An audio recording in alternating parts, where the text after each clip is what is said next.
দুনিয়া যোগেনমা তার স্মৃতিচারণায় বলছেন, পুরী থেকে ফিরে মা মাস্টার মশাইয়ের বাড়িতে ৩-৪ সপ্তাহ থেকে আঁটপুর যান।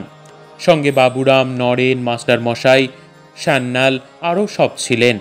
সেখানে ৬-৭ দিন থাকবার পর গরুর গাড়িতে তারকেশ্বর হয়ে মাস্টার মশাই প্রভৃতির সঙ্গে তিনি কামারপুকুর গেলেন।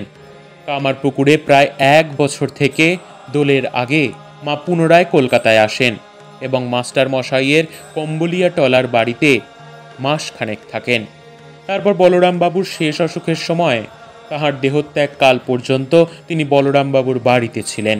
পরে ১৮৯০ খ্রিস্টাব্দে বেলুড়ের শ্মশানের কাছে ঘুষুরির বাড়িতে জ্যৈষ্ঠ হতে ভাদ্র মাস পর্যন্ত ছিলেন।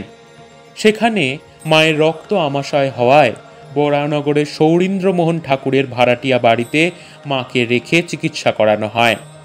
সেখানে কিছুদিন থেকে তিনি বলরামবাবুর বাড়ি আসেন এবং দুর্গাপুজোর পর কামারপুকুর হয়ে জয়রামবাটি যান। তারপর ১৮৯৩ খ্রিস্টাব্দে আষাঢ় মাসে বেলুড়ে নীলাম্বর বাবুর ভাড়াটিয়া বাড়িতে আসেন এবং পরবর্তী মাঘ ফাল্গুনে কৈলোয়ার গিয়ে ২ মাস সেখানে থাকেন।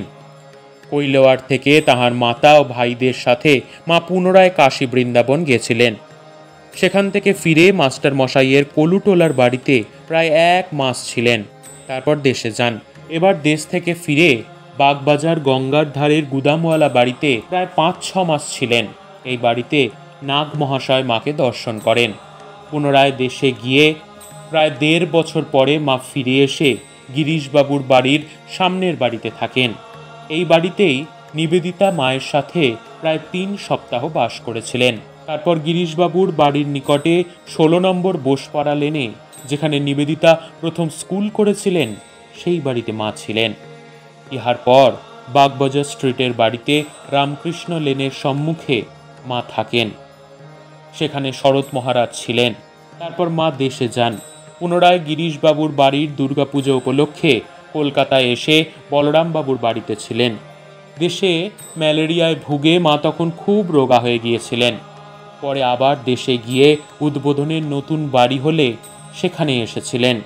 তারপর কোঠার, মাদ্রাজ, ব্যাঙ্গালোর, রামেশ্বর প্রভৃতি দেশ ভ্রমণ করে তিনি উদ্বোধনে ফিরে আসেন এবং অল্প কয়েকদিন পর দেশে গিয়ে রাধুর বিবাহ দেন।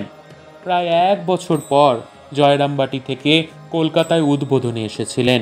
উদ্বোধন থেকে কার্তিক মাসে ১৯১২ খ্রিস্টাব্দে মা কাশী গেলেন এবং প্রায় ৩ মাস কাশীতে থেকে কলকাতায় ফিরে আসলেন। মাকে বাল্যকালে প্রায় রান্না করতে হতো। তাহার মাতা বিশেষ কারণবশত যখনই রান্না করতে পারতেন না, মাই তখন রান্না করতেন। মা বলতেন, আমি রাঁধতুম, বাবা ভাতের হাঁড়ি নামিয়ে দিতেন। ইদানিং আত্মীয় স্বজন ও ভক্ত সেবাতেই মায়ের সময় কাটত।